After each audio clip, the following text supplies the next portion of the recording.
Good evening, everyone, and welcome, ladies and gentlemen, to the fourth rendition of our virtual SOF Team Room series. My name is Fran Rachopi. I'm going to be the MC at tonight's event. I'm an alumni of 10th Special Forces Group. I'm currently the host of the Jedburgh podcast, where I speak with today's modern day Jedburgh. So anyone who's familiar with Operation Jedburgh would know that they were visionaries, drivers of change, those dedicated to winning at all costs. And I'm also the chief people officer of a company called Analytics Solutions. Tonight, if you're not familiar with the SOF Team Room series, we are almost a year into this. This started in November 2021 because there was a need. And the Global SOF Foundation said we have to have a need for honest conversations about the impact of 20 years of the global war on terror and what the impact of the withdrawal out of Afghanistan was doing. After the first conversation, we had to have more conversations. So we had a second one, and the second one was focused on relationships.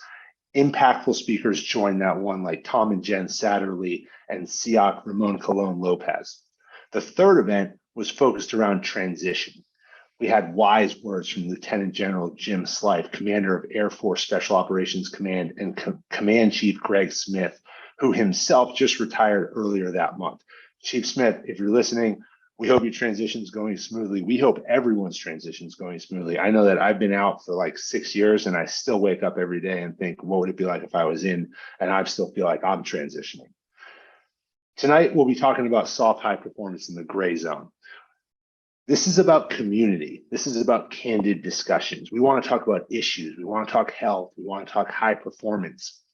We know that when you serve in special operations, you're a high performer, and there are unique demands on our mental, our physical, and our emotional well-being.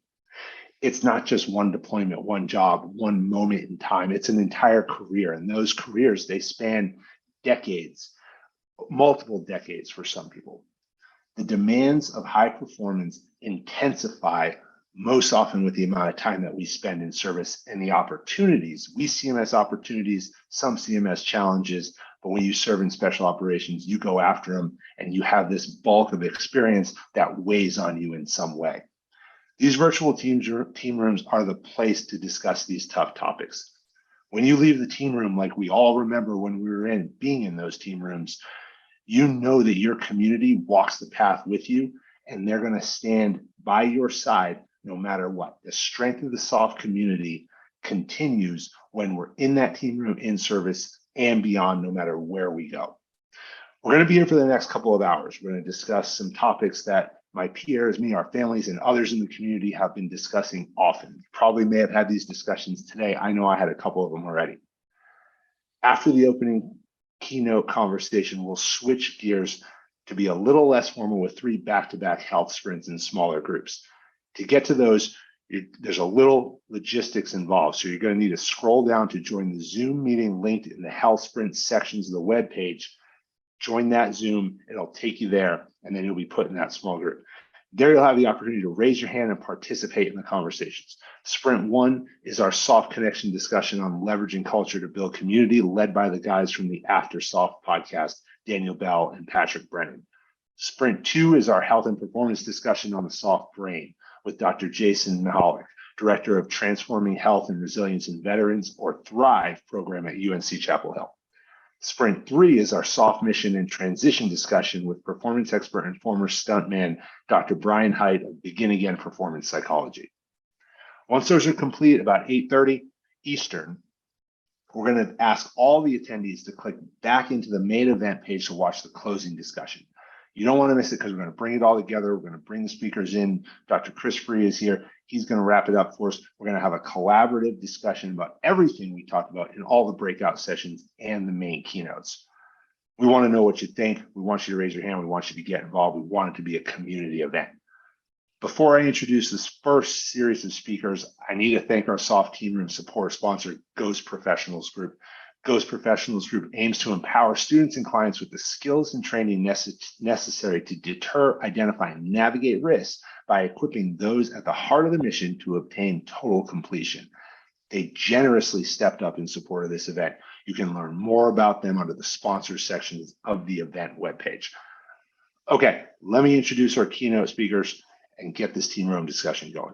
First, We have Vice Admiral Tim Szymanski and his wife, Marci. The Admiral recently retired as the Deputy Commander of U.S. Special Operations Command after a long career. He will be joined, and Marci, who has been by his side his entire career, is a committed supporter of military and Gold Star families, a mentor to fellow spouses, and a confidant to so many. She took an active leadership role throughout their 37 years in the military, served on the board of the Navy SEAL Foundation, and most recently earned her master's in social work from Fordham, and is continuing to build the community even after their service. We also have Command Sergeant Major Hank Marsh and his spouse, Jessie, with us tonight. The Sergeant Major retired from the Army after 35 years of service, a majority of which was in Special Operations. His last assignment was as a senior enlisted leader at Special Operations Command Africa, an organization close to my heart, as we were talking about before we started.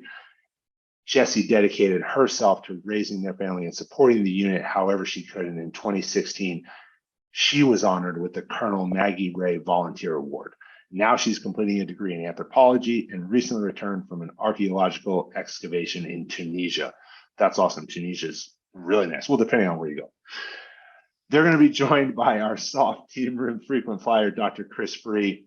If you know Dr. Chris Free, I've had the pleasure of working with him over the last couple of years, a true friend, an ally of all special operators. He's going to guide this conversation. So with that, I'm going to turn it over to him. Wow, Fran, thank you. That was a very gracious, excellent introduction for all of us. And I'm excited to be here. Tonight, we're going to be talking about a number of really important issues with some really terrific people who know what they're talking about and who've been there. So just real quickly on my background, I'm a clinical psychologist, PhD. I've been working for about 30 years with veteran service members, SOF community, and contractors. And I think, I don't want to talk too much. I want to dive right into our questions because we never have enough time. So I'm just going to lead right off. And I think this is a question for Tim and for Hank. And by the way, folks, we agreed ahead of time. We're going to be informal here. So just regular names, not ranks, if possible. So first question. The great power competition and challenges of the gray zone have been topics that have been brewing for years, and they became urgent demands for special operations with the Afghanistan withdrawal and many of the other things that are happening in the world today. What challenges do operators and units face in the SOF missions and focus change to meet the challenges in the gray zone? All right, Hank, I'll go first and I'll kick it over to you. Sound good? All right, got a thumbs up there. Hey, I do like the informality. The SOF the team room, I love the concept. And, as a team room, it typically is informal. We really are in a team room, brutally honest with each other and I'll apologize up front. I'm trying to, now that I'm retired for a few months, I'm trying to get out of acronyms, but they still roll off the tongue once in a while. But after action reports, we're pretty brutal on each other inside the team room. And I asked all the members who, know the team room well, not to tune out, because I really want to thank Jessie and Marci for participating as spouses and long advocates of the community. Because it is a little bit sacred. So the challenges, and believe me, the sprints are, I don't know how it was so deliberate in how you set this up, but I think the sprints tonight are really, really important on the theme of the high performance in the gray zone. I talked a little bit about this, or I talked a lot about it as a deputy commander in my previous role, sort of and more motivationally about transformation and where we needed to go with near peer competition, right, and regular warfare. But those that have been at the TSOCs, or the Theater Special Operations Commands, like Hank for a long time, typically under-resourced, overtaxed, and asked to do a lot of things that aren't what looked like the last 20 years, or 21 or 22 years. Now we have a generation, multiple generations, if you will, of, if you think about this at the battalion level or the SEAL team level, every 05 commander and his command master chief or his sergeant major has come in after 9/11, right? So we have a generation that really, this is, multiple generations that this is all they know.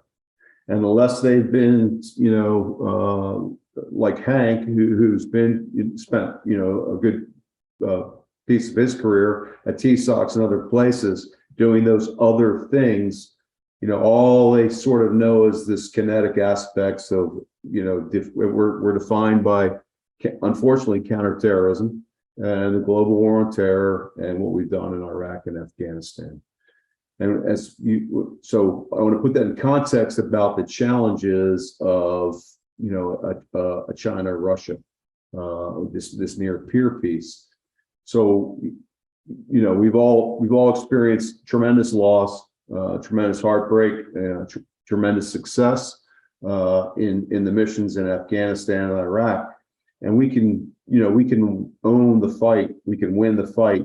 The enemy will still fight back very brutally, but for the most part, we own the space. We own everything about that environment for the fight. That's not going to be the case if we start to escalate into crisis or higher level competition with China or Russia. The space will be contested, and it is contested. In fact, we may not be the dominant factor in that space, and so we're going to have to figure that out. And so I think really for SOF, Special Operations Forces, this aspect of taking it to the next level, but getting this multiple generation of folks that have only known this stuff to kind of stretch their mind, to stretch their comfort zone on what we typically do and how we typically do things, to do things a little bit differently. And Fran, to your opening piece on the Jedburghs, I see that as critical to how we progress on how we're going to compete against a China or a Russia, with that more analytical, that more adaptive, that more cunning aspects of what the Jedburghs and more like the OSS than kind of where we have been for the last 20 or 22 years. So I know the time's going fast. It goes really quickly. I'll take follow-ups, but I do want to kick it over to Hank really quickly and see what he's got to add. Yeah, sir. Thanks for that. And thanks to Global SOF Foundation and SOF Team Room for hosting this event, and more importantly, doing the day-to-day business that you've committed to. It is a great cause. As I look through the websites, I've kind of cruised them in the past, but in preparation for this event, I kind of dug into the websites, and I was just amazed at really all the good that you're doing. So on behalf of someone that spent the great portion of their life in the community, thank you for all that good service. And I'll just kind of dovetail on what Tim is saying. I think as I look particularly at my efforts at the end of my career in SOC Africa, SOC Africa is a command that's woefully under-resourced. We're very careful to overinvest on the African continent, and probably for good reason. Things just aren't as stable as we need them to be, and have never been as stable as we need them to be. So it's a risky proposition, I get that. But with that in mind, you're always having to do big things with small investments. And as it applies to great power competition, you're competing against someone like China, who's really investing 4 to 5 times more than what we, the US, are investing. And so you're kind of always behind on that proposition. And I would just say that, therefore it's important that we're very discerning and wise as to where we're putting those investments. We can't invest everywhere, but we have to be really have some real forethought in where and how we're investing. And I think that's going to make the difference. As far as on the operator level, agree with Tim. A lot of our people that are active in the force right now have probably done things that are more equivalent to direct action missions. And now you're asking them to do more of influence operations, if you will, on whatever level that may be. But we have to remember that really that's the foundational existence of who we are in SOF from the time of our inception. First it was low intensity conflict, and then it switched to operations other than war. Then it switched to operations short of war, and now it's gray zone operations. And so it's the same thing. We just keep changing the name of it so that we can give some staff colonel credit for coming up with a new idea. But to the point of really, I think the whole point of this and like events is so we can talk and we can spread a lot of that experience and knowledge across the force, both those that were in the force, that are in the force, and potentially those that will be in the force. That's how I'd answer that. Thanks. Thank you. For the next question, I guess I'd like to address it to all 4 of our keynote guests tonight. So maybe we can even start with the wives. So what are some changes that you all, so I get this is a question for everybody, but I'm going to start with Jesse and then Marci. Your service began prior to the 9/11 attacks and the global war on terror. So what are some of the changes that you've experienced personally, as well as professionally, when the 9/11 attacks changed our whole defense paradigm?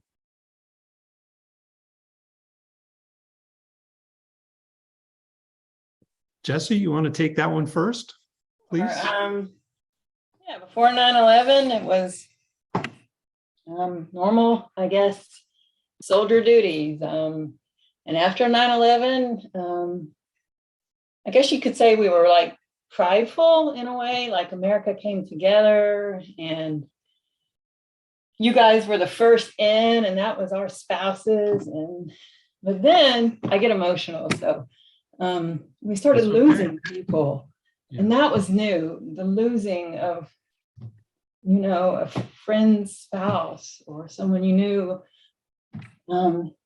in group. And I won't say we didn't know how to handle, because I would just brag on 5th group spouses. They know how to handle everything and they do it wonderfully. But that was new, was losing. And it wasn't, I would say, constantly, but we kept losing people. And that was new for us. I think, Chris, from an operator standpoint and somebody that came to the community in the early 90s, people think that we're deploying at a greater op tempo after 9/11, and I just don't think that's true. When I look at how I deployed through the 90s, I was probably at about the same deployment rate. But what did change is how we executed the deployments. And what I mean by that, before that, we were doing a lot of 2 or 3 month deployments. And then after 9/11, we started doing a lot of the 8 and 9 months deployments. And the other thing is all the deployments beforehand, maybe occasionally you'd lose someone to an accident or something like that. But yes, the rate of loss of your comrades to the left and right of you was really relatively small. And then when we went into after the events of 9/11 and all the operations after that, obviously we all know that the rate of losing our comrades went up dramatically. And I think that's what was probably a greater toll as we talked about this today. I think that was a greater toll on the families because we're all overseas and you grieve for a couple hours, you grieve for maybe a day or two, but then you got to get back to the mission. And so you can't sit there and spend a lot of time lingering on that because it'll cause greater loss of life. Whereas the families were in the full throe of dealing with those losses from beginning to end. And I think from a family standpoint, I guess that's when I talked in my retirement speech of how we served and sacrificed equally. That's what I mean. And when I say that, I almost feel like I'm selling her short because to me, that's always one thing that I've always appreciated and honored that those families are going through that. Thank you. And I've talked with many children of operators over the years, and I know that they're affected as well. The number of funerals that they've been to of uncles in the in the very real, not biological sense, but the real sense. So I know there's a profound impact on spouses and children as well. Marci, maybe can I turn to you for your thoughts? My thoughts pretty much echo Jesse's. The gravity of what we were in just changed after September 11th. And right with the first casualty that NSW suffered, it was just life-changing for so many people in our community. And I'm going to try as hard as I can not to get emotional as well. But, seeing the families, and for me, it was even harder to see the kids when they lost their dad. The way that they, dealt with it was remarkable. They really were very, very stoic to a certain degree. And then there was also the just the strength that you could see when the family came together and when they were celebrating their dads at the funerals and things like that, how proud they were of them, but at the same time that they were hurting so badly. And it was really difficult for a while seeing that, but it's also been amazing to see how some of those kids have been able to thrive despite the incredible pain, challenge, hardship that they've gone through. And it's just been a different dynamic. It's brought everyone closer in a way that maybe we didn't want to be closer because there were so many deaths, but it just really made the community tight. Thank you. Tim. Hey, Chris, I'm going to try to take that two ways to kind of keep with the theme. And, it's a heavy topic. Thanks, Jesse and Marci, for, providing those thoughts. But to their point, it became really real. I mean, we're all ready to do something, after that, the travesty of the World Trade Center and the bombing, or the planes. And so we all wanted to do something, but those first losses, made it real. And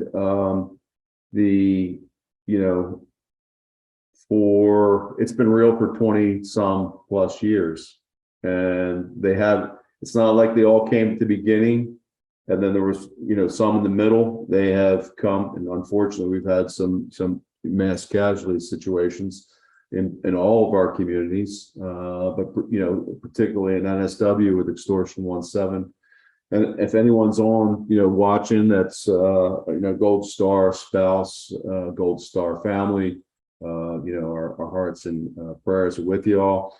To Marci's point, it's the club you never want to be initiated into, but once you're in it, it's the strongest fraternity that's out there. And so that same fraternity has pulled the communities. I've never seen the communities, and this is one of my worries with the great power competition. And as we come out of these 22 years and the resources, is the soft, multicolor community is really tight right now.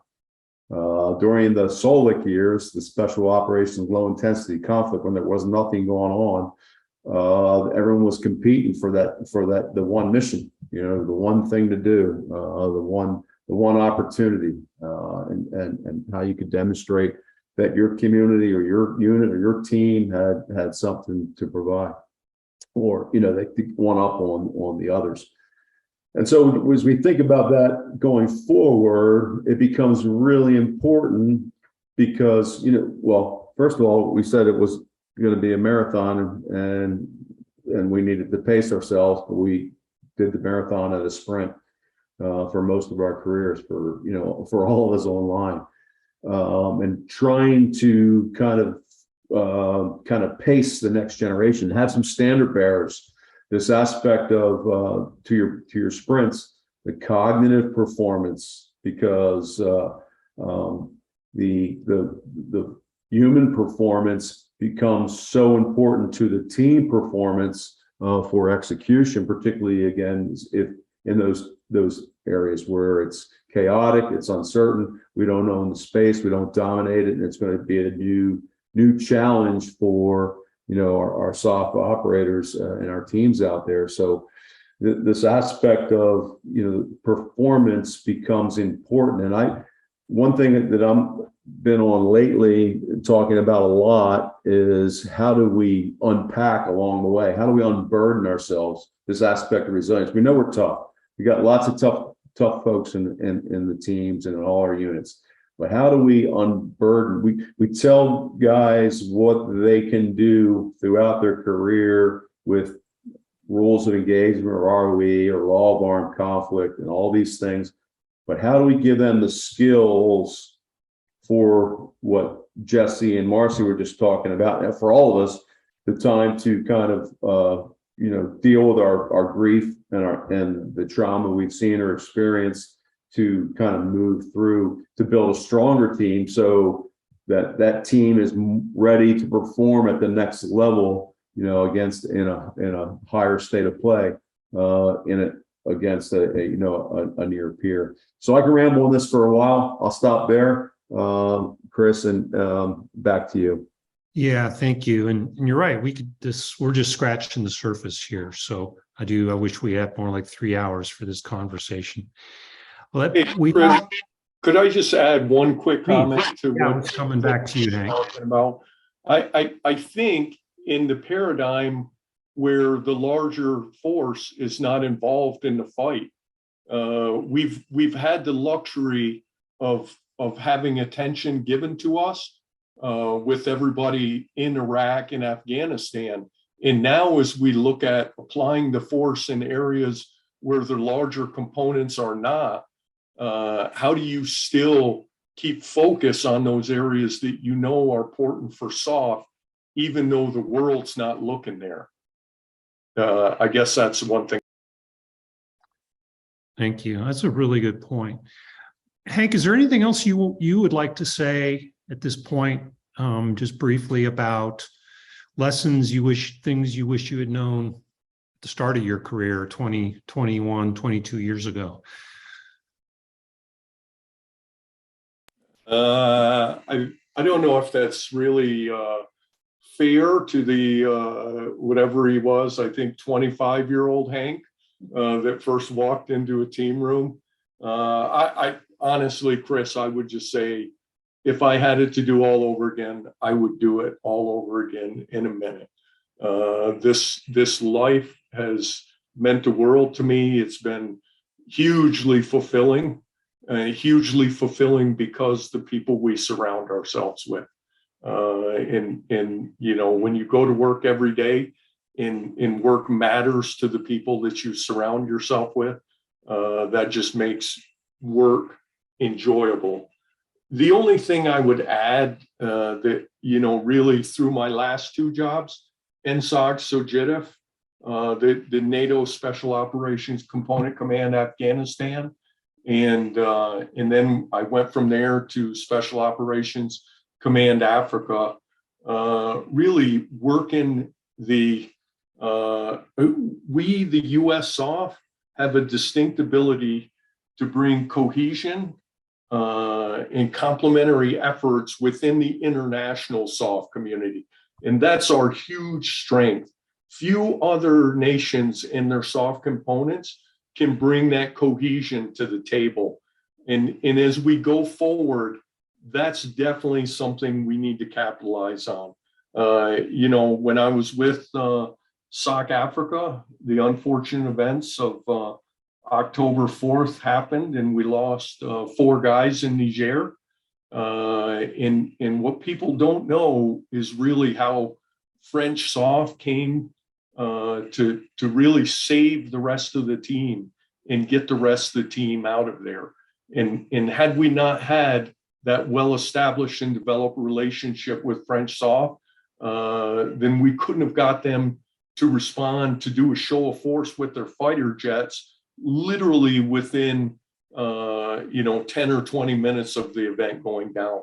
And so I think that's something that the force has definitely got to focus on going forward, because we no longer have the resources to go it alone, either in SOF and I would argue as a nation. And so that's the one thing that I think I would impress upon the young 25-year-old Hank, to be better at forming relationships, not just with your host nation, but with other SOF components around you. Thanks, Chris. Thank you.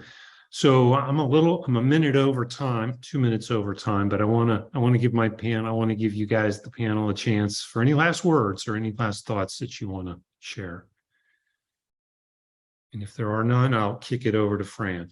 Hey, Chris, if I can, I don't want to take you guys over too quickly. Double tapping on exactly what Hank said, but one thing I think we all learned about is family, the importance of family, right? And they're a big part of the journey. Before 911, I was playing make believe in a world. Then I realized, after 911, with the losses, that family becomes important in taking care of yourself, taking care of your family. But to Hank's piece, we're not, and for anyone else listening, we're not a one-trick pony. And the TSOCs, the Theater Special Operations Command, have been doing great work.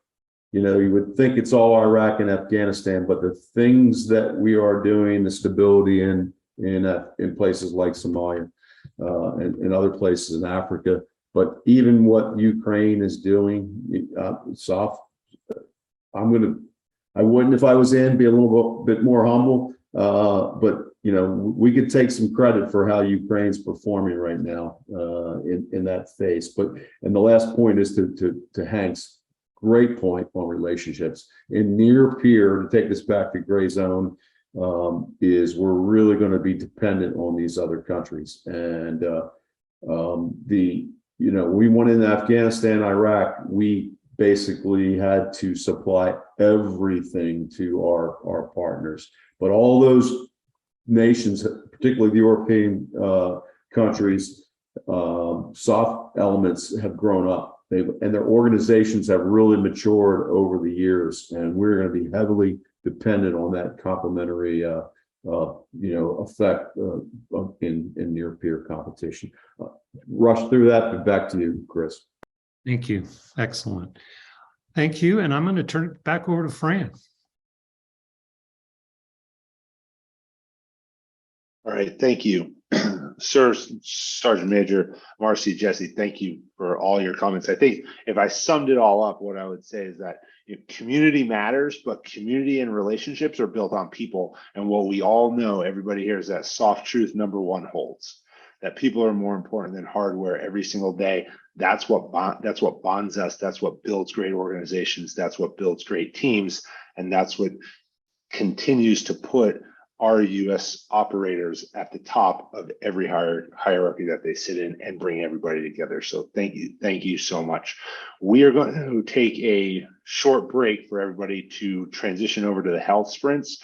So like I said earlier, go onto the web page, wherever the link is, where you can see it, to jump out of this conversation, jump into the health sprints. Click on that; it will take you there, and we'll get into those in just a minute when we see you there, and then we'll come back here after those are completed.